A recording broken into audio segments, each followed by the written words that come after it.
Sup Team KBA, One Tech Traveler here. This is Last Shelter and you're joining me in Hero Drop 4, Season 5, Week 4. Last week's drop was really strong for the support heroes. This one is another killer. We have most of the offensive damage dealers in the back row, mixed in with a few front and support heroes. We've got 4 featured heroes that you see here: Shadow, Nomad, Death Rider, and Glutton. And with those 4 featured, we have my favorite, the Wanderer, and then also Crusher. We meet again. So overall, this is a very good pool as well if you're looking to top up your damage dealers for shooters and vehicles, primarily the Nomad and Death Rider. We also have a few front row heroes for those respective troops, such as the Shadow, Glutton, and Crusher. And then finally, we have the Wanderer, which is just randomly chucked in to throw you off and just really throw a spanner into the mix of what generally is a very strong pool. So in this 6 hero pool, there are 3 that are my top picks, which are Glutton, the Nomad, Death Rider, 2 solid heroes, which would be the Shadow and Crusher, and then a worst of the pack, which is the Wanderer. I do rate Crusher much more than the Shadow, but he doesn't quite hit the status of the highly rated, but he's much more stronger nevertheless. But since there are stronger vehicle heroes, then I put him in the solid. But just bear in mind, he is still a very strong, solid hero. So in terms of how I rank these heroes before we dive into them, the Shadow would be a solid hero. He's reasonable, serviceable in a shooter formation, just not really great among the shooter lineup. Glutton, top tier and a top pick for me in this pool. He is a fighter hero, front row, tankiness. And then we have the Nomad, again, my second of the 3 top picks in this pool. Your back row offensive shooter hero that does crazy damage. Death Rider, also a top tier and the final top pick in this pool for me. He is your back row damage dealer for vehicles. Crusher, he's kind of in between solid and highly rated. He's much stronger than a serviceable type of hero, but he falls just short of being a highly rated hero. However, he's still a very good front row hero. And then finally, we have the Wanderer, who is the worst of the pack in this pool and just generally in Essex. He is like a mid-row support for fighters, so him being in this pool just doesn't make sense because you generally have your front row and your back row. They've clearly just tried to balance it up or just make things a bit more interesting by throwing pretty much the worst in Essex. So that is your 6 hero pool. For vehicles, I rate them as an 8. I think they are generally very strong, Death Rider being at the top and then Crusher still being an excellent baseline. So if you get either of the 2, you can still get a solid vehicle formation. Within the shooters, the Shadow and Nomad, I would give it probably an 8. Again, the Nomad similar to, again, I hold Nomad to the same quality of Death Rider for shooters. The Shadow, again, he's kind of similar to Crusher, but I do rate Shadow slightly less, so you're bordering 7, 8. You can kind of see it as a 7.5, but for this, we'll give it as an 8. And then finally, for the fighters, Glutton and the Wanderer, I would give that a 7. Glutton, I hold him to the same as Nomad and Death Rider, but Wanderer is really such a bad hero. The overall rating would be better if he was to the same standards of Shadow and Crusher, but since he's not, then I'm giving it a 7. Glutton, still excellent nonetheless. Only go into this pool if you're really looking to build up that back row damage dealer offensive. This is where this pool generally shines with Nomad and Death Rider. So if you find some of these heroes can slide into your APCs or strengthen where you need them to, then this is a great one. There are better alternatives for Shadow, and then the Wanderer is kind of just what makes this a bit more riskier. But if you've had your eye on these heroes in this first Essex season, this is the one that you want to go for. So the Shadow is pretty much an evasive type of hero. He'll be looking to just dodge enemy attacks where he can. You can see in skill 2, 10% baseline to dodge every time he takes hits. That goes up by 25%. Both combat skill or troop damage. Once it hits 100, then he dodges the next attack and then it starts from 10%. It's pretty frequent considering it goes up by 25%, and of course you might be able to dodge it before you hit 100. That's kind of where his inconsistencies are, but guaranteed you'll every 4 or 5 hits then he will dodge it. He provides a siphon ability on might and resistance, which is still pretty good, 60% across those two, and also deals additional basic attack damage at 250%, plus 15% HP on his tankiness for the front row. And then finally here, where he will apply a buff, so here it could be 80% troops after a successful evasion, 35% reduce damage, cause enemies to take 15% more damage. The chances are 33%, so you can get either one of them and it lasts for 2 turns.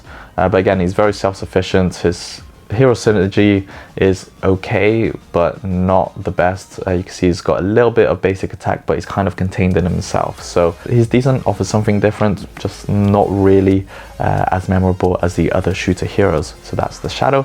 Next up, Glutton is a great front row fighter hero. Healing troop recovery block, which is becoming more prominent in SX heroes. And while he doesn't directly heal, we're having a very strong back row hero.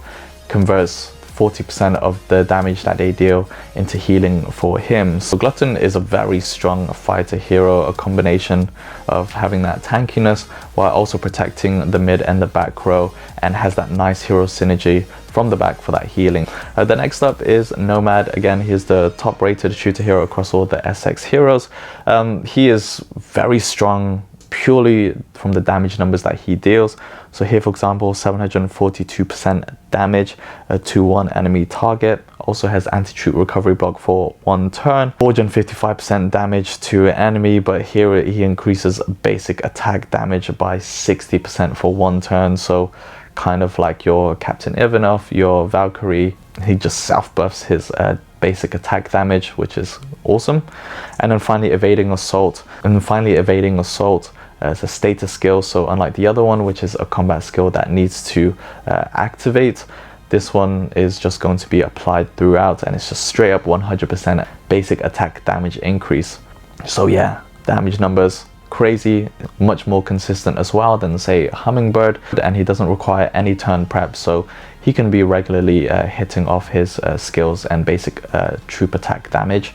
Finally is the last one, where he's considered to be +1 of his position that you place him in. So you want him right at the back of your formation, and from the enemy back row hitting him is going to be a +5. But since he has a +1, he would actually be out of range, so only the front and the mid row can hit him, whilst the back row cannot deal damage to him. So it gives him much more protection just from himself, and means that he can keep hitting damage, will stay alive longer, and keeps that troop count steady so that he can do maximum damage output.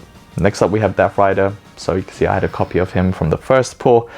Again, he's kind of like the Nomad for vehicle heroes. His skill 8 provides that extra basic attack and damage increase buff to himself. So 6% might and then 30% additional damage. He also has that clarity status, so he is immune to all of these forms of counters such as silence, disarm, suppression, and confusion. So even though he doesn't have a +1 range, he cannot be countered as easily. And he's also very consistent with his damage. Headhunter requires a 1 turn prep, 40% chance, which is decent. I find that hitting off pretty regularly, and it's just under 600% damage, which is great. But we also have a 60% chance to deal an additional 310 to the enemy back rows, and we also have a suppression as well. And then finally, this is total annihilation, is more of his consistent damage, 60%. Damage number is not that high at 226. He damages multiple enemy targets. I find that hits 3 times, so it hit one enemy twice and then another one once. So yeah, Death Rider, a very strong back row offensive hero for vehicles. Next up we have Crusher. In isolation, Crusher is actually very good. When you consider him across the rest of the vehicle hero roster, then he's not as competitive, but still offers very good skill sets for your APCs. First up is coverage. I like this skill, where if he gets basic attacks, then actually he does a very good healing. Coverage, I like his healing recovery setup. Whenever he gets basic troop attacked, and then it provides a 20% recovery healing at the end of the turns. It stacks up to 8 times, which means by the end of battle it can reach up to 100%, so it gets stronger as we go.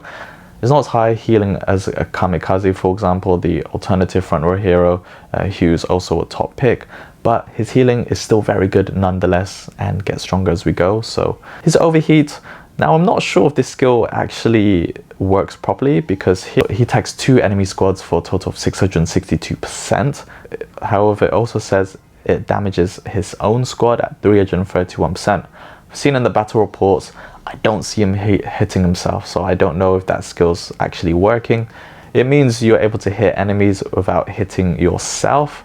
This skill is very consistent and hits pretty much nearly every turn. Skill 8 provides some counter-attacking damage. It's only 150. It's still a decent amount, but not to the same tune of, say, Panther, 250% damage. It does provide a nice 100% increase in resistance for a bit more defensive and tanky attribute. And it's 50% chance, so it does trigger very often.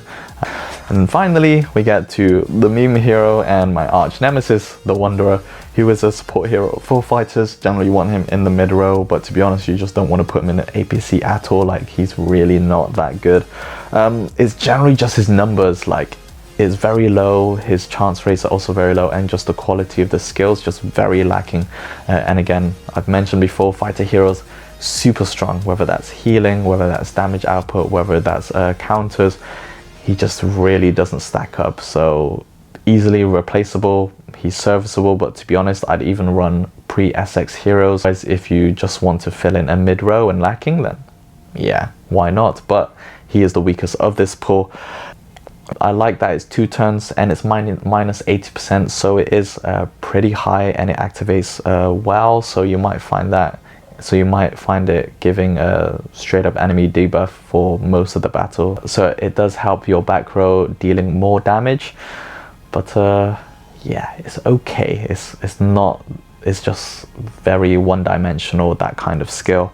And then finally, has a 50% chance, but when this skill activates, then it has a 100% chance for your front row to evade the next 3 damages. So again, that's pretty good. It's good for the front row. He doesn't really do stuff himself. He does support the other heroes around him. But like I say, just in the mix of fighters, you can use him, but you would quickly replace him, so just bear that in mind. So that is the 6 hero pool.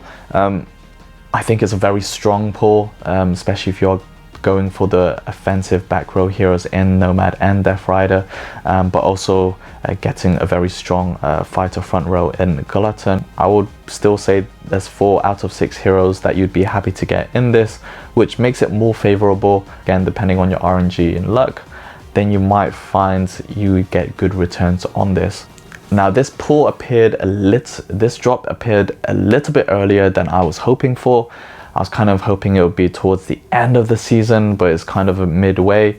So I was saving up my tickets for it. I don't have much, but like I say, I do have Death Rider, I do have Crusher. Sadly, I have Wanderer, but it means, you know, if I get the worst, then, you know, I think it's a very good one to still go into and really make big changes to APC. Like, the top picks are really that good. So I'm gonna think if I'm gonna drop in this pool. If I do, I will let you know. But that is Hero Drop 4. So thanks a lot for watching Team KBA. If you liked it, give it a big thumbs up. If you haven't yet, join the Team KBA community by subscribing to my YouTube channel, and check out onetechtraveler.com for more stories, articles, and videos around tech, travel, and gaming. I'll see you in the next one, but until then, keep being awesome. Peace.